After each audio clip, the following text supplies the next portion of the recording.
Right, good afternoon, everybody, and a very warm welcome to this Friday Learning Your Lunchtime webinar. And it's a real pleasure to be here.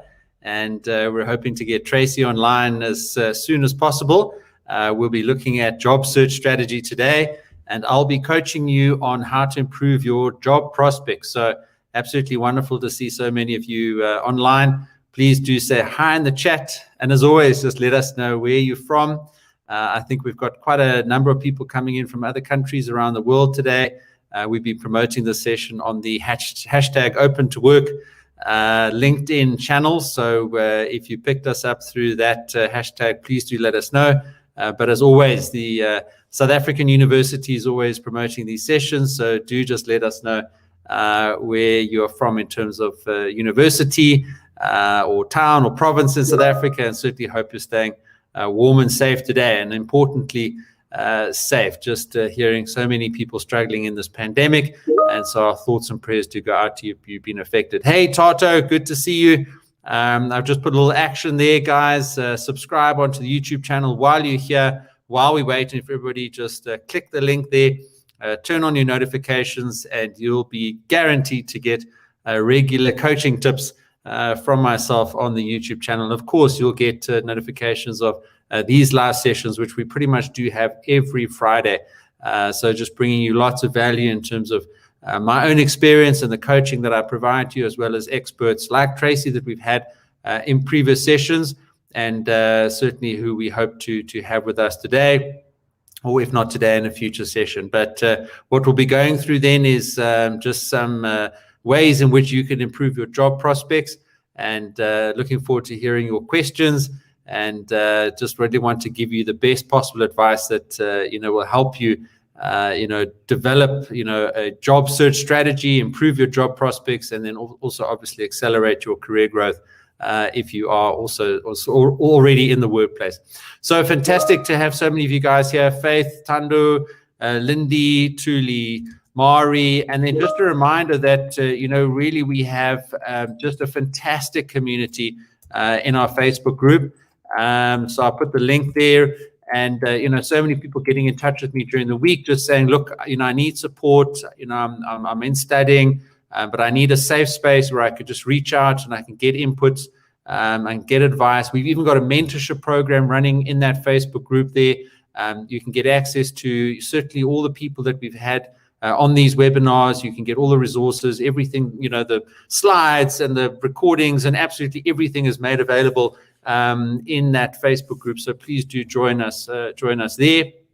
And I always follow up on a Friday afternoon with all the resources from the live webinar. Right, so I think let's start getting into it. And obviously everybody's kind of very keen to learn how to improve their job prospects. And really, this is, the focus of what we want to get through today, just to make sure that you've got, all the top tips and tools that you need to boost your job prospects. And remembering that even though a lot of you are in, studying and, potentially graduating at some point, as soon as you can start thinking about the workplace, as soon as you can start thinking about the things that you need to do to get yourself ready for the workplace, the better the advantages you're going to have when you eventually get there. And we've, in previous webinars, looked at things like, CV writing and interviews. And what I'll do is I'll put a couple of links in the chat as well, just so that you can get access to those previous webinars. So, hey, Alton, hey, Chapiso, hey, Pumudzo, hey, Anna, hey, Katlejo, hey, Semen. Really fantastic to see you guys here, and wonderful to get you involved and on the call today. So let's get started with this live webinar. And really, I think just important that you recognize there's a university or a studying context to your life as you're getting a degree, as you're getting qualifications, and really, what's fantastic is that you're able to think about your transition from a campus environment into the workplace, and recognize that as much as you're looking at the workplace to get employment, so too employers are looking at campuses and students like yourself with degrees and skills and saying, how can we do a great job of getting out there and getting the best possible students and candidates into our workplace. And I just want to welcome Tracey, who's an experienced graduate recruiter. She's spent 20 years in recruiting. We've had 2 fantastic webinars in the last few weeks, and I'll share some links to those. And as Tracey is just introducing herself and talking about this fantastic topic today of how you can boost your job prospects and develop a job search strategy, please do take action. There's a link to the YouTube channel in the chat. There's also a link to the Facebook group, and I'll put some more links in there, which are resources for you to take advantage of as we go through the session. So Tracey, good afternoon, and let's talk about job search and give people value and answer everybody's questions. And then as you introduce yourself, just, people probably know you from the previous sessions, but tell us your experience of helping people find jobs and get promoted. And this is such an important issue. I mean, with COVID and all the challenges that we've had around the world, people need help to get jobs. Can you help them, Tracey? I can. In fact, the reason I was a few minutes late, the most amazing way to start one of these sessions is that I was busy talking to somebody who hasn't had a job for so long. They've really struggled. And a few minutes ago, they got an offer. Wow. So there's the validation that we need. We know we are. Well, Tracey, if you can get people on this call jobs the way that you've been able to get that person a job that you told us about in the last 10 minutes, then you're our hero. So tell us more about yourself. All right, Pete, thanks for having me. I love Fridays with you guys. I love all the questions. It's really inspiring. A little bit about me. So I've always been in recruitment, HR, sort of dealing with people, and tended to gravitate towards grad recruitment because I love being on campus. It's not, for me, it's not only about hiring them. And in fact, it's quite nice to be independent so I can guide them now rather than guiding them with the intent of hiring them. And so, yeah, a good 20 years talking to kids, telling them how to do it differently, and most importantly, telling them what they need rather than what a company needs, etc. And sometimes that actually means giving quite tough feedback. So as you can see, I am crazy about what I do and confident that the people that I help will get an offer. Oh, well, Tracey, so for example, Edwin, he's on our session today, and he just posted a comment in the chat there. Can't wait for the advice. I've been struggling to get a job. And this is very real, and this is really something that we need to help people with. So, I mean, let's dive into it. And then what I would ask if that, people that are joining us today, please put your specific questions into the chat. We probably won't be able to answer all of them. Those that we can't get to, we'll create separate individual videos to answer those questions and put them on the YouTube channel. But if you can put specific questions in the chat, make it relevant to your specific scenario so that you've almost got access to Tracey. Tracey is a professional recruiter. She charges for coaching sessions. She does workshops with top international companies around the world, but she's offered to give her time for free today. I will also put links to her website if you'd like to have a professional consultation with her and invest some money in her advice on a one-on-one basis. Then I would highly advise that you do that. But for the next 50 minutes or so, you've got the opportunity to take advantage of her skills in the space. So Tracey, over to you. What's the first and most important thing, and how would we potentially answer Edwin's question, in terms of just getting better and better at finding jobs and employment out there? So there are a few things, and I often, I guess the most common feedback that I get, Pete, is when I'm talking people through these sort of tips and suggestions in terms of their job search, the stuff that I'm sharing is not sort of rocket science, but a lot of the people say to me, gosh, I didn't think I could do that. And it's not because they're lazy. It's really because, the things that I'm teaching, like following up and reaching out rather than waiting for people to come back to you, that kind of stuff, people, I don't know, they feel like, am I not being rude or rashing the guys? Surely they will come back.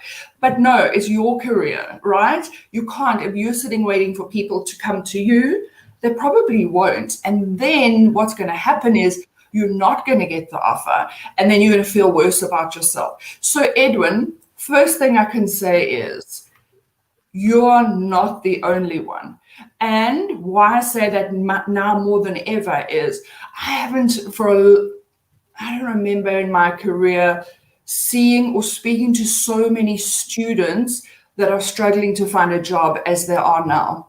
And I don't link it to COVID so much. I would say I've been noticing it over the last 2 to 3 years. And Pete, there's so much talent in our country, and it's so hard here in corporates, we don't have the right skills and so on. And I guess, Edwin, the first thing that I'm going to say is, up until now, what you're doing, we're going to talk about it, what you've been doing in terms of applying is probably along the lines of see an advert, click, apply, never hear back.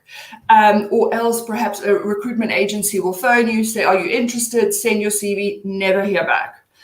But the very, very first thing that I want you to do is make a list of all of those companies that you have applied to, because that's the starting point. From then, we're going to start a process that takes you, I always say, you can try 3 companies, maybe 5.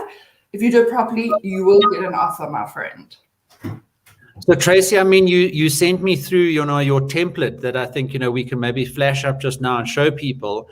But what you're really saying is that, perhaps it's more the process that people need to follow rather than, finding the specific job that is the most suitable to you. You have to kind of look broadly, but then have a very rigorous process in a spreadsheet with contact people, following up on all the details, etc., and almost having that resilience and growth mindset, of getting the job that you want. And I think I shared, the story of my own journey. I had a bursary to study. I pulled out of that. I needed to pay them back, and I had no money, literally. And I wrote 70 letters to, different firms asking to buy out of my bursary and then get a job. And I distinctly remember I had a list of those 70 firms, and then I only got one response back, right? They all ignored me. I mean, they didn't want to pay off a debt and hire me, but I only needed one. And if people can just at least take action today and start a spreadsheet and say, these are the top 10 jobs or offers or companies that I'm going to approach in the next week. And the action is to do the best that I possibly can for those 10. So they start a spreadsheet. How do they manage that spreadsheet? I'll get that up on the screen for you to talk to. But just, let's say from today, people are going to get off this call and start this process with a spreadsheet and a focused, rigorous approach of improving their job search strategy. What's next for them? Okay. So a lot of people will sort of keep a track of who they've applied to via their emails, maybe via LinkedIn, on their phones, etc. So like I was saying to Edwin, it's very hard for you to remember what you've applied for, who to follow up with. It's just too, it's too unstructured. And, when we're doing stuff with structure, there's a lot of security in that. So Excel spreadsheet on your desktop, that I jokingly say that's like your shared portfolio. You open it up every day and you're going to take specific steps along the way. So next to the jobs that you have, let me tell you something else. It doesn't have to be you don't have to wait for companies to advertise a role. If you're proactive, you can actually start with thinking, where would I like to work? And yes, maybe they don't have something right now, but let's do a little bit of research, reaching out to people, have some exploratory chats, catch their attention. And, who knows? So the next step is next to the companies, I like people to track what they've applied for. So you'll see on the spreadsheet that, and everyone will sort of have slightly different, you can play around with it. But on the spreadsheet, I like people to track which jobs they've applied for. And then I ask them to track what the status is. So even if it's a decline, if you really want to work for that company, put it down, because we can always revisit that. Okay, so you got to dream big. So you're going to track what you've applied for. The very next thing is just sort of update it as to what date it was. Did you get a response? Did you get an interview? What's the status? The very next thing, and I'll stop afterwards because we can also do some questions. The very next thing is, when you apply for a job via, I don't know, LinkedIn, which is a fabulous tool, but these platforms have algorithms that screen you out. No human being ever sees your documents. So what you guys should always do, and I was about to say what a good application process is. So it's not that, it's a shrewd application process. You've got to find the recruiter within the organization itself who is running the recruitment for that job. Because suddenly now, rather than an algorithm deciding, you're following up with the recruiter to make sure that they notice you. It makes a big difference. So guys, are you sharing with us where you are, what you're studying, where you're studying? I haven't been looking at the chat because I've been talking so much. So there's one here. Mahawi says, I'm doing my final year in mechanical engineering and I'm a refugee living in South Africa since I was 13 years old. How can I get a job or internship as a refugee in South Africa? Can you pick that one up, Tracey? Absolutely. So I was coaching someone 2 days ago who also had refugee sort of status, and it was heartbreaking because she's an amazing kid with so many skills, as Howie is undoubtedly. Where it becomes difficult, and I acknowledge it, and there isn't an easy way around it, but where it becomes difficult is when you're still young. It's very hard for the company to prove that there's no one in South Africa better suited for the job. Because you are junior, you still have to have, you don't have specific skills that they can use to motivate. So it does get easier. What we have to do is get you the foot in the door. And sometimes that means being a little more creative. So it could even be find people in whatever country you're from that are successful business people here in South Africa. Ask them. They've been through the struggle themselves. So they've made it, and they could have some very relevant advice for you. The other thing is, what happens is, if you can just, and you're going to have to be creative and it's going to be hard, if you could just get in front of someone, they're going to love you and they're going to find a way to hire you, even if it means that, so refugee status does, it holds some weight. And even if they take you on as an intern at first and you work really hard, they'll find a way to hire you. So don't give up. Okay, Tracey, I just want to echo what you're saying there, and say also that, on the podcast, there is an episode of an interview with a guy by the name of P. Pacifique. Now, P. Pacifique was a refugee from Rwanda, and I got to know P. Pacifique when I worked with him at ABSA. And I'm just putting the link to that episode on the chat, because he tells the story of how he fled from Rwanda as a young boy, I think also very similar age to Mahawi, and he ended up as a car guard outside the Durban University. And he used to see the students coming in and out of the gates with their student card. And obviously he had nothing. He fled from Rwanda. I think his his dad was killed in Rwanda, so he had nothing. He literally landed in South Africa as a refugee. And anyway, works his way up, and he then became a Rhodes Scholar, and met Nelson Mandela, and he now runs a business school and travels Africa as a head of a business school. So just your point earlier about finding other people with the same inspirational story at least proves that it's possible. And what I will do for Mahawi is, if you can join us in the Facebook group, I will connect you with P. Pacifique. And he obviously will have an interest, a keen interest in helping you with a similar situation. And so I put the link in there. And we'll certainly connect you guys there to get some inspiration. But it is possible, and he has proven that it's possible. I worked with him. He's an outstanding guy, and he tells an incredible story on the podcast episode here. Then Tracey, just now this one will be right up your street. Tando says, I'm doing my honors in investment management and want to break through in banking, especially investment banking. Any advice? Now, you've done graduate recruitment for investment banking in Johannesburg and London for decades. So let's help Tando. Not so many decades. Just before I start with Tando, I just wanted to say, Mohawi, that don't forget how tough it is if you get the help of P Pacific. I hope I'm saying the name correctly. You got to pay it forward, and you got to find young people from your country who are also struggling to get a foot in the door, and you're going to help them, and so it goes.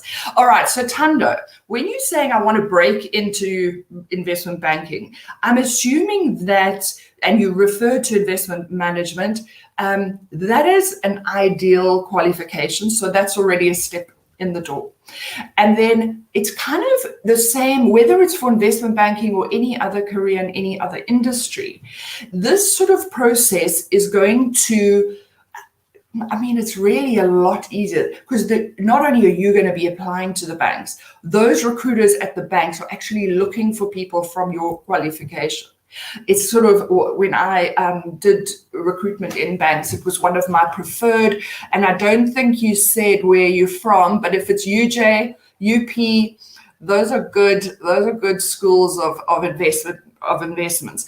So how do you go about it? Much the same as any role, as I was saying. When you're a student, it's quite good to start in a grad program. It does, it's harder because there are a lot of people applying for the grad programs, but it's ideal. Otherwise, it's quite common for banks to take people on as interns. It's more for you about making sure you stand out somehow. You've got to be that one of 300 people who are applying for the job in the bank. And you've got to think about something that you can do that's creative, that's going to open doors for you. The moment you have your first chat with someone, and in fact, if you can do internships or job shadowing, that's sort of an extra help, that helps. But the moment you get in front of someone, show them your hunger.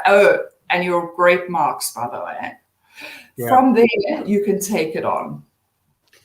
Okay, and just more generically, Tracey, I think that's hopefully helpful there for more the financial industry. But then more generally speaking, and we touched on LinkedIn previously, but where do people go to find these job boards or these postings or these recruiters even that they can connect with, etc.? It's often just the connection that needs to be made and the information that people need. But how can we help, for example, Bashira Hussein, who says, how do we find these jobs that are hiring new graduates? You guys are fortunate if you're still studying because there are always career centers on campus. So companies will come to a central point, and that will be a society on campus, or it will be the career center. A lot of companies will do brochures of the different companies and jobs. A lot of career centers will provide that. The other thing is the career centers will bring corporate industry professionals onto campus, career fairs, etc. So it's actually quite easy and to sort of learn about what grad jobs are out there. The other thing is there are a lot of platforms such as LinkedIn, Leaply, etc., where you can sign up, create an account, and then when there are jobs, you have an alert. They will send you emails. So it really is fed to you. What I would add to that, though, is it doesn't have to be a grad program, all right? So what you can be doing, rather than waiting to see what grad programs are out there and trying to get on them, you could do that whole thing that I talked about in the beginning, where you identify places where you want to work, go do some research, and then try and speak to someone. I know, great tip. Find someone who is a grad at that organization. Say to them, how did you get in?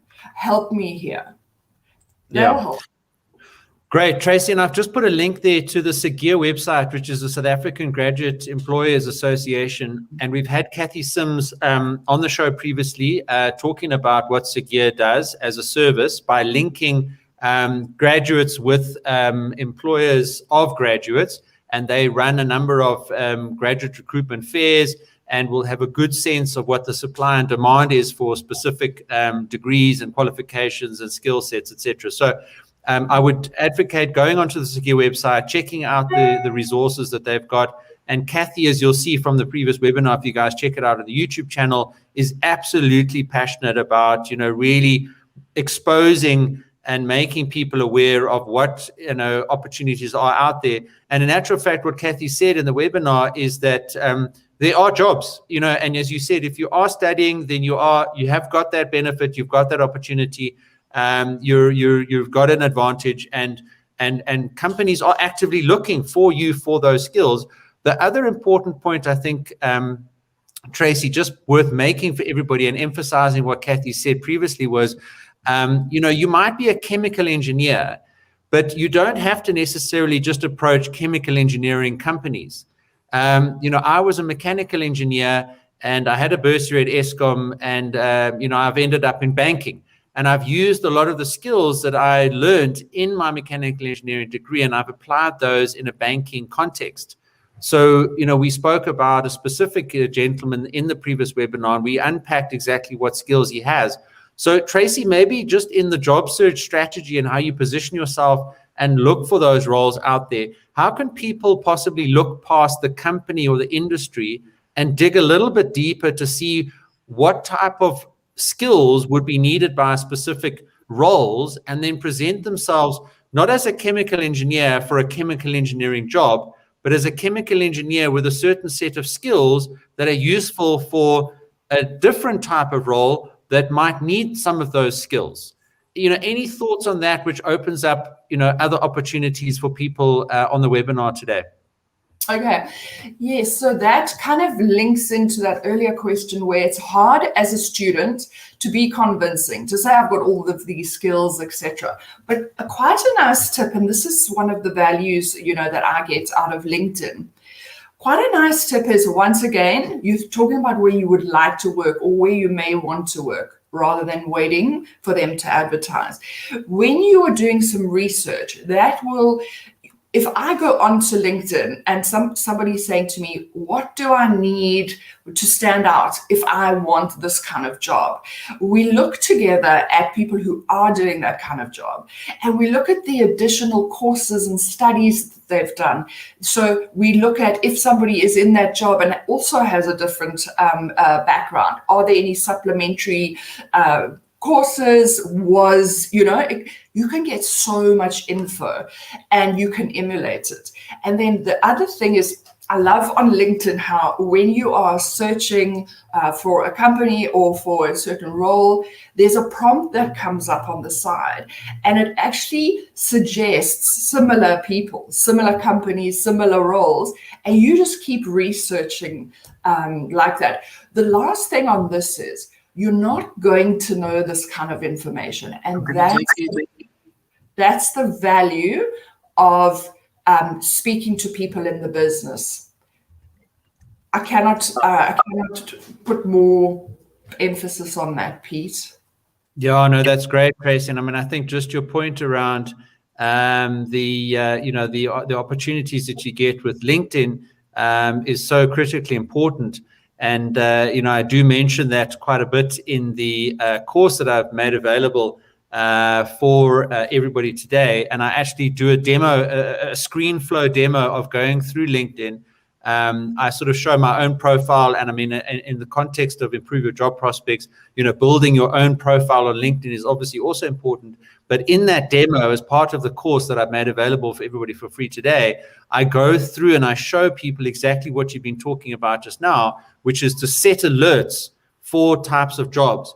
And I will, I'll get emails on a regular basis, in my inbox, this company's looking for this, whatever. And then you can double click in there and see what those skill sets are.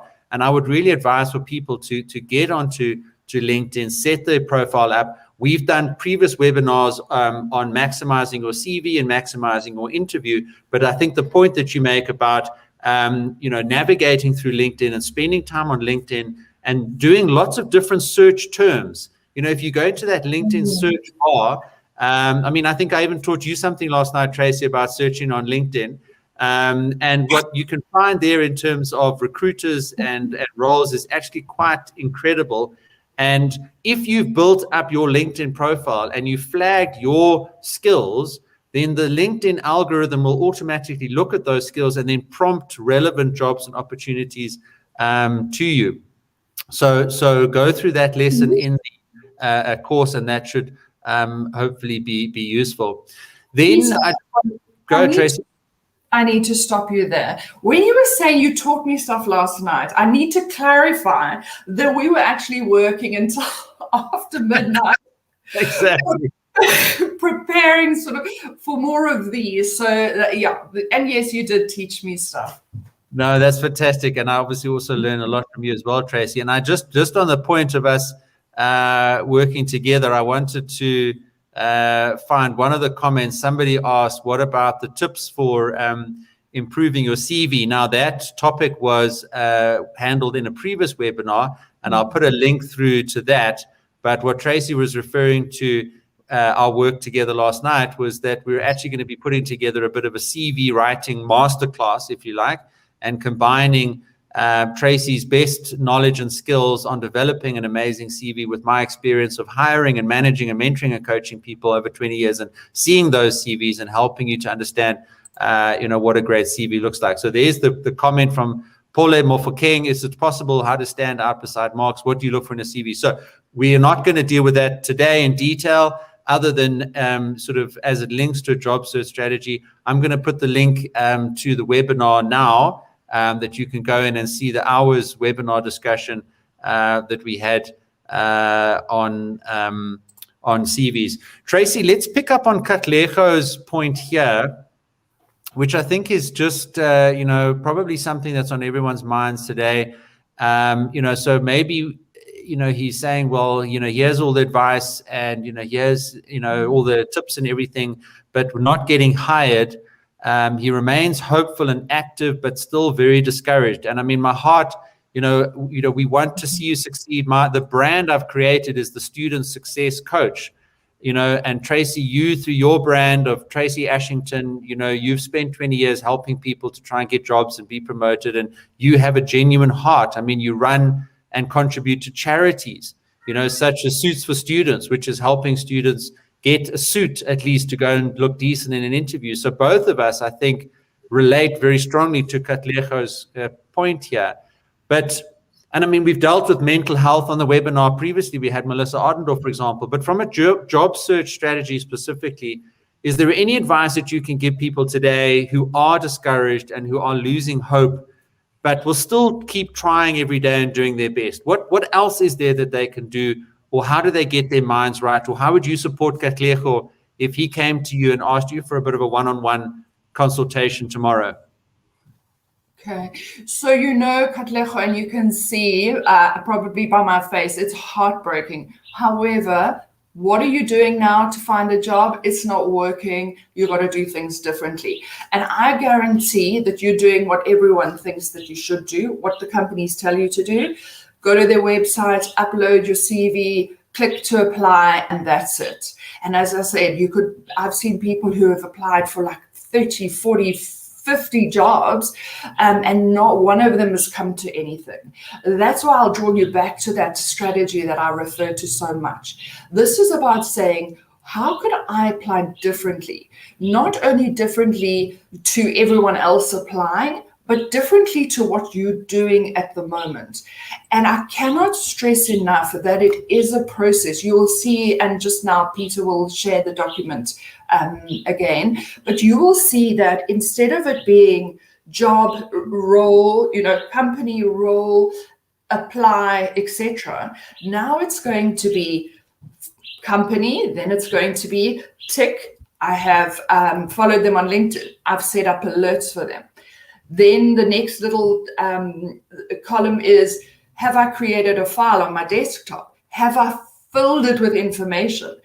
When I'm sending a CV to someone, am I saying, dear hiring manager, I'm looking for a job? Or are you saying, dear Tracey, I have a background in so-and-so. From doing research on the internet, I can see you have a division that does this, and I'm interested in that. And in fact, I've already reached out to someone who is a graduate at your organization in that role, and I would just love you to keep me on your radar. Do you see how that is immediately a big step forward and doing it a lot differently? And the recruiters aren't going to, or they shouldn't, right? And if they do, well, we recruiters, we don't always get back to people because we think we've got thousands of CVs, and for you, it's actually your life. So what you're doing is, after you have, so if you go to a recruiter straight away and you say, hi, I'm looking for a job, often they will say to you, go to the website and apply. So the way in which you want to position it, Katlego, is to say, hi Tracey, I have applied via the website, and as I said earlier, please take a look at my documents. I'm determined to get the job. Yeah. Okay. So, I mean, I guess the core message there, Tracey, is, and it's a hard message, but, try harder. I mean, I guess, and it's a bit simplistic, but then just start with creating a spreadsheet. Open a new Excel document and at least follow what Tracey's done and start listing out maybe the top 10. And I understand how discouraging it is if you've submitted, CVs and applications and you hadn't heard from people, but take at least 2 or 3 that maybe you did hear at least something back from, and list those, and then go on LinkedIn and research. Maybe you're already connected to somebody that's at one of those firms, and reach out to them and say, look, I did apply on the website a couple of months back. I didn't hear back from them. Do you know this person that would have got back to me? Can you put me in touch with them, etc.? Unfortunately, you have to kind of push yourself a little bit, but use the structure of the spreadsheet that Tracey's coached us on today. Pomutso, you've asked for the links to the LinkedIn and the CV webinars. We haven't done a LinkedIn webinar. We've done an interview webinar and a CV webinar, which I've put into the chat. We have got a LinkedIn webinar coming up, and there is a LinkedIn lesson in the online course that I posted in the chat, which I will post once again as well. Okay, Tracey, let's pick up a couple of more questions from people as we're going through it. So here's a specific one from Lasiba. So Lasiba says, I'm doing postgraduate diploma in commercial law at Wits University of LLB. I'm looking for funding for my postgraduate studies. I would work for the company willing to fund my studies. So thoughts on that one? Okay, I really like that attitude, Pete and Lasiba. So it's about, okay, if you guys will commit to me and you're willing to pick up, the cost for my studies, I will play my part and I'll work for you. And as Peter was saying, you earlier on, you don't necessarily have to land up working for that company. Sometimes during your studies, you'll say, actually, I think I want to go in another direction, in which case companies are often quite good about sort of buying you out. At the end of the day, you're working for them and you're not going to leave if they've paid. So it's quite a good thing for them. It's called golden handcuffs or something. In any case, what I would say is there are a couple of things. When you're saying funding, some companies will have what they call a CSI kind of bursary, and that is not linked to actual recruitment, and that's on a needs basis. And there are companies that facilitate this, like Study Trust. So the organizations would give Study Trust money, and then Study Trust would allocate the bursaries. The other things are certain companies like to use bursaries as a recruiting tool. I would start off by doing the following. I would look for, why not ask a professor or someone at the university who has links to people in the industry, who knows of companies that have sponsored students before. I know that there's a professor at UCT who actually has great relationships with a lot of the banks, and he helps the students facilitate the engagement around the funding.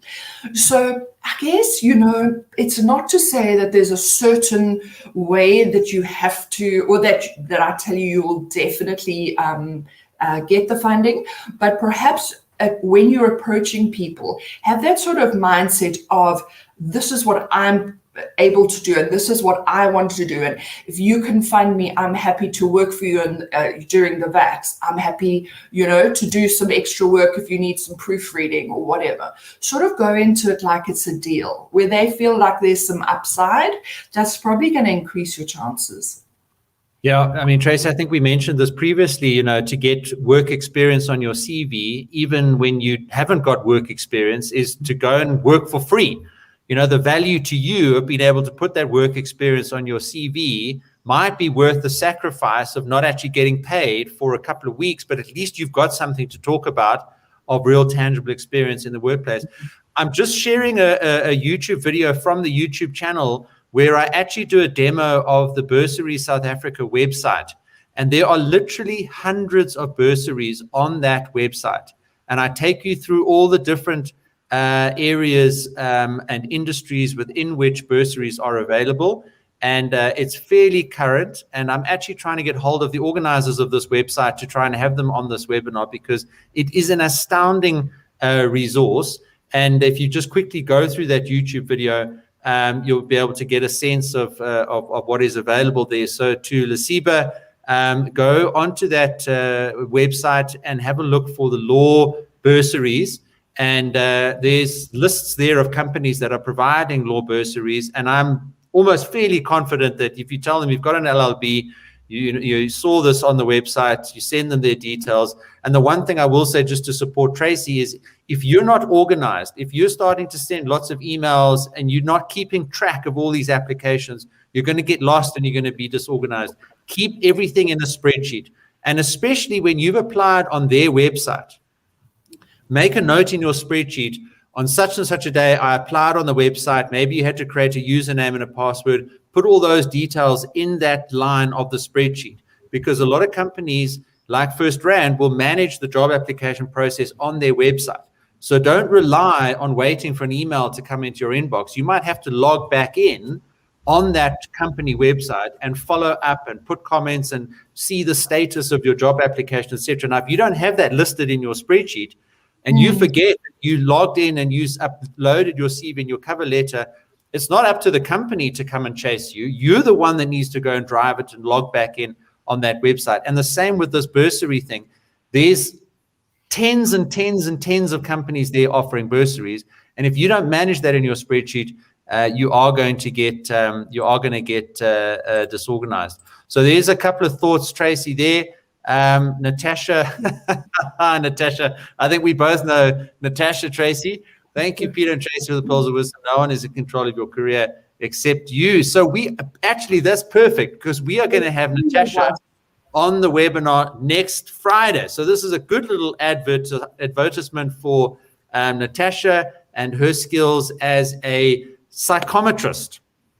And we're going to learn all about psychometric testing and assessments that companies do, which is an important part of the job application process. So we're going to be spending an hour with Natasha, who is a colleague of Tracey's, and they've worked together for many years, and you're going to get just increased value from Natasha as we discuss psychometrics next week as well. Okay, Semin, hi guys, just a quick one. How does age factor in employment prospects? I'm currently studying MSc Civil Engineering, over 25 years, would like to get into the CIBC environment. Not too sure what that is. Tracey, talk to us about age. And we had a couple of other comments about age. So a couple of people are a bit worried about age issues in searching for jobs.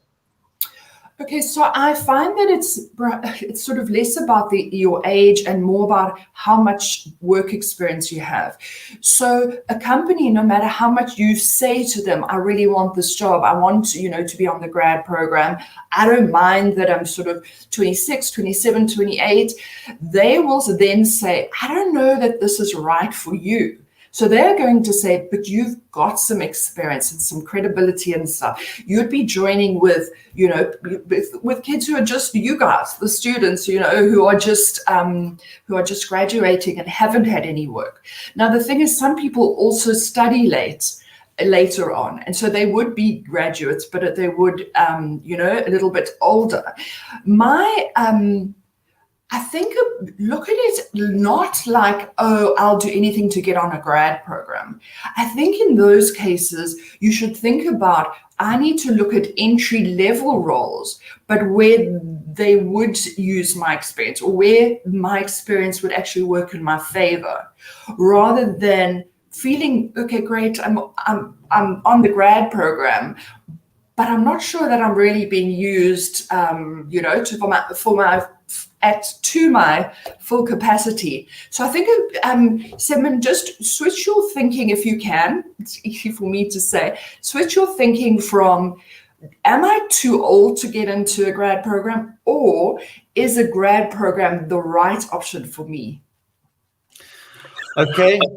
Tracey, thanks for that. Appreciate that. I mean, what I would say, with the age, must sort of hopefully come the experience and the wisdom. And I mean, companies, they should be progressive in understanding that if you come in with a willingness to mentor and coach the younger generation and to support them, and that's something that you potentially put on your CV and you talk about in your interview, I think that should be a plus that companies should be, considering. Tracey, then, I mean, just maybe to change gears slightly and maybe just, pick up on that earlier topic of people losing hope and needing advice, etc. And I mean, what Natasha was saying there about you have to be in control of your career. I mean, sometimes we have to create the opportunities. And I love what Cash said here as well, Robert Kiyosaki, Rich Dad, Poor Dad, and if you read there, I mean, the world of entrepreneurialism as well. And people are having to, go and create employment for themselves and start businesses.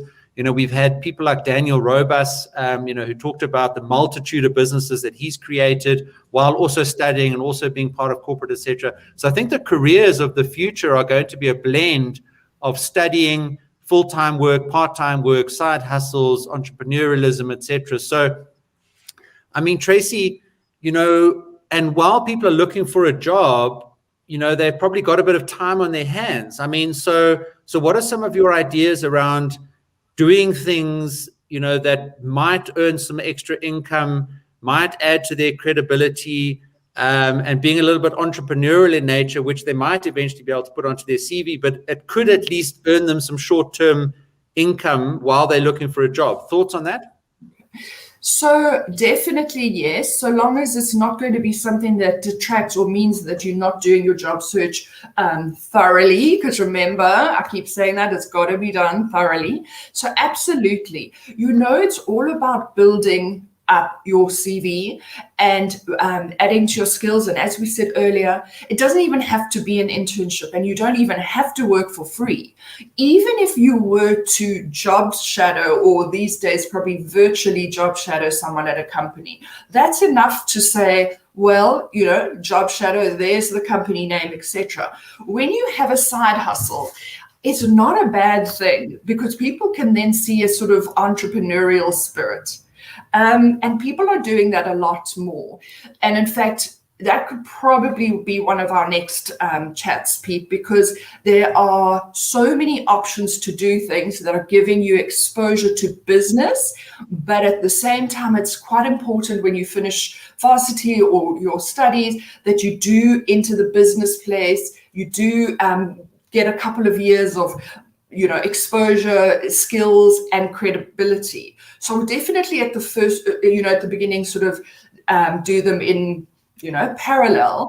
Obviously, you're gonna sound better. You're gonna be more knowledgeable. You're gonna have more contacts. You're gonna have more credibility in your business one day. So that's quite a vague answer, but I touched on a few things. I think good principles there, Tracey. I mean, I'd like to give a specific answer. I believe that everybody can write a book, for example. Everybody has some knowledge or some contribution to make, or a message to get out there. And the link that I've just put in the chat there is actually going to teach you how to publish an ebook in 5 days on Amazon and get your book out and your message and your thought leadership to millions and millions of people, and not only add to your credibility and be something that you can put in your CV, but potentially also earn you a little bit of income. So that's my offering to everybody today. It's available to download for free on the Amazon Kindle website today and tomorrow. So take advantage. And then unfortunately it's going to go back to normal price. But grab that there and you can go through that, a very structured process. And really the premise of the book there is that if you've got some content that you've been working on, maybe you've been writing in a journal or you've been writing blog posts, potentially something in your life that you think other people can learn from, my advice to you would be, in a bit of a down period, don't compromise your job search strategy. Like Tracey said, be disciplined and focus on that. But then, occupy your mind and create an objective that lifts your spirits. Create a milestone and a goal that lifts you out of the doldrums and lifts you out of the cycle of negativity. If you can publish a book, on Kindle in the next week, that's something positive in your life. You'll get your name on Amazon, and I take you through it in detail, step by step in that book so that you can do it. So just the advice to Katlego earlier, find things that you can build some happiness on that perhaps still do help in your job search process. Katlego comes back on to say, I'm currently mentoring 2 students from an organization to do some private design work to get by for now. It keeps them busy and up to date. Highly recommended for anyone still looking for work. So I think Katlego there just contributing to the discussion about the entrepreneurial side hustle, additional work, contracting, gig economy type of activities that can keep you busy and focused and positive, as you're looking for jobs. Tracey, let's pick up Bavik's question here. Studying finance at University of Pretoria, wanted to find a site that gives free academic courses. I'm presuming that he wants to just complement his skill set. Your thoughts on online courses and additional skills to support a job search strategy? You can see that I'm about to get stuck in when I get a question that I want to answer, sort of come forward. But yes, there's so many. And in fact, Peter, you've opened my eyes to many of these online courses, and you'll probably know even more sites. And in fact, I took one down the other day. edX is apparently great. So how do you know, let's start with how do you know what to study? Remember what I told you about going onto LinkedIn and you're going to look at people who are doing kind of what you want to do? Go and see what courses they do. At the bottom of LinkedIn, you'll see the institutions and a lot of them are free. I mean, these days, take advantage. So what I would recommend is perhaps Google options for students for supplementary online free courses. And doesn't have to be, in fact, it could be quite nice if it was abroad, because it was going to make you look amazing if you've done a job shadow at Merrill Lynch. That's going to look great on your CV. So definitely start off by using that LinkedIn, that information that you will see under people of what you want to do, what they've done. That's gonna be a good indicator. Yeah, that's great, Tracey. Thank you very much for that. And then I just want to pick up on Rowena's question. Any advice for finding articles for law graduates? If you want to give your thoughts, and then I'll add mine there, Tracey. Okay, and you're probably gonna, I mean, you and I could finish each other's sentences right now, but Rowena, I wouldn't approach it, any differently to how you're going to be looking for a job or an internship and so on. And it's really about not necessarily waiting for, I have a great story. I was helping someone to do the same thing the other day. And it's always nice to be able to refer to something. And what we did was the very first day, he also a student looking for articles next year. We sat and made a wish list of 5. And I said, why are these 5? And he said, I've done some research. I kind of resonate with them. I said, perfect. Let's go find out who works there. We looked on the website. They weren't recruiting. no problem. We're still going to approach them. We spent some time finding people in that organization where and we shared screen and we did it together. We were emailing them saying, hey, I'm looking for articles. You're working in companies. Do you have 15 minutes for a Zoom call? Just to answer some of my questions or give me some advice. And he did a couple of those. So at the beginning, we started with people who were doing articles, then some more senior people in the organization. And I'm telling you, his number 1 of 5 hired it. Wonderful. Yeah. Well, fantastic, Tracey. And I just wanted to answer Rowena's question as well by going back again to the zabursaries.co.za website. And I just clicked on the law category at the top there.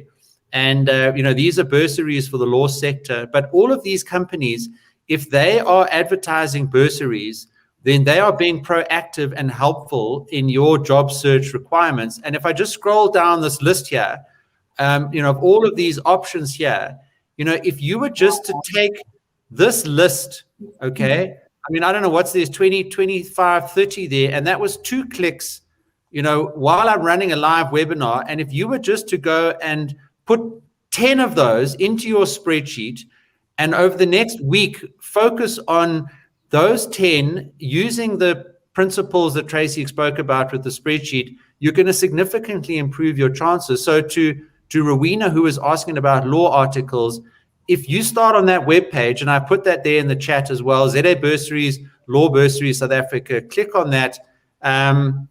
That's something to start with, I would suggest, is a great way. Let's go to Sofiane's question there, which is, what is the best methods to contact HR and managers in companies, by email or LinkedIn? What is better? So I know, Tracey, you have touched on this earlier, but you've been in that role, in HR and managing people and a recruiter. How would you want people to get in touch with you, and what creative ideas can you give Sofiane, for example? So, Sofiane, you probably will remember at the beginning where I said, if you're going to go straight to the HR people, you're giving them a door to say, go to the website and apply. So I think, first of all, it's really important that you follow those sort of correct steps. Then the other thing is, I never get offended if somebody follows up with me. In fact, I see it as a positive thing. So say, for example, when I was recruiting at Rand Merchant Bank, people would apply, but then they would send me an email, like I was saying earlier, just to sort of follow up, make sure that I don't forget about them. Where I find LinkedIn's great value is in being able to research and so on.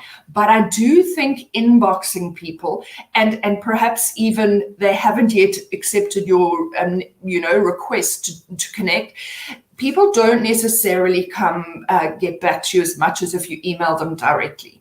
So it's not difficult to find people's email addresses, right? So I have this little thing where, and I'm telling everyone, and now, I'm going to get into trouble. But if you're needing, say you want to follow up with the recruiter for that role, there's nothing stopping you phoning up the switchboard for that company and saying, hi, I want to send an email to the recruiter. Can I just check, is the email name.surname or name, and they're going to actually give you their emails.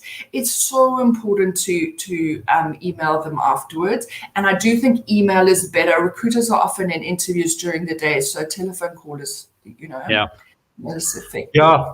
Fantastic, Tracey. Look, I mean, we sort of the last couple of minutes of the hour. So I think we've covered a lot, and we've covered a lot of themes and topics. Where and how can I find any part-time jobs as a second-year student? So Chester, you're in Pretoria there. My suggestion once again is to look where you are. Look at those student recruitment notice boards in Pretoria. I'm not too sure if you're affiliated with Pretoria University. We've got a lot of Pretoria University people on the call today and in our Facebook group. And we've got a couple of mentors from Pretoria University. So if I think of like Cara Demura, who's a mentor in the Facebook group, and I've shared the Facebook group link in the chat. So please do come in there, and that will also give you a couple of additional options. We had a question earlier from Marika, I think it was, asking about where do I find online courses that are credible? So I think somebody else did mention Udemy, edX, Skillshare. There's a couple of sites out there. If you're interested in doing courses that I've made available, I've put the link in the chat there. And if you jump into the Facebook group and you send me a private message, I'm very happy to open up any of those courses for you to get access to them for free.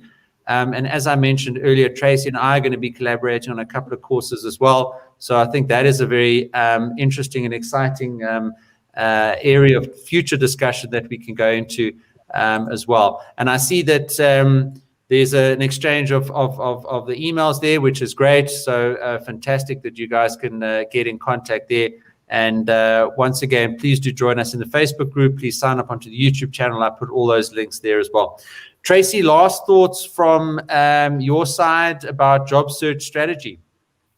Okay, so I'm loving the questions, guys, and I can see you kind of thinking about things differently. And I guess my bonus reiteration is use that spreadsheet. And once again, I'm going to, that's so sweet. Once again, I'm going to actually share something for free as well, and I'm going to share that template with you. It's not too fancy, but it works.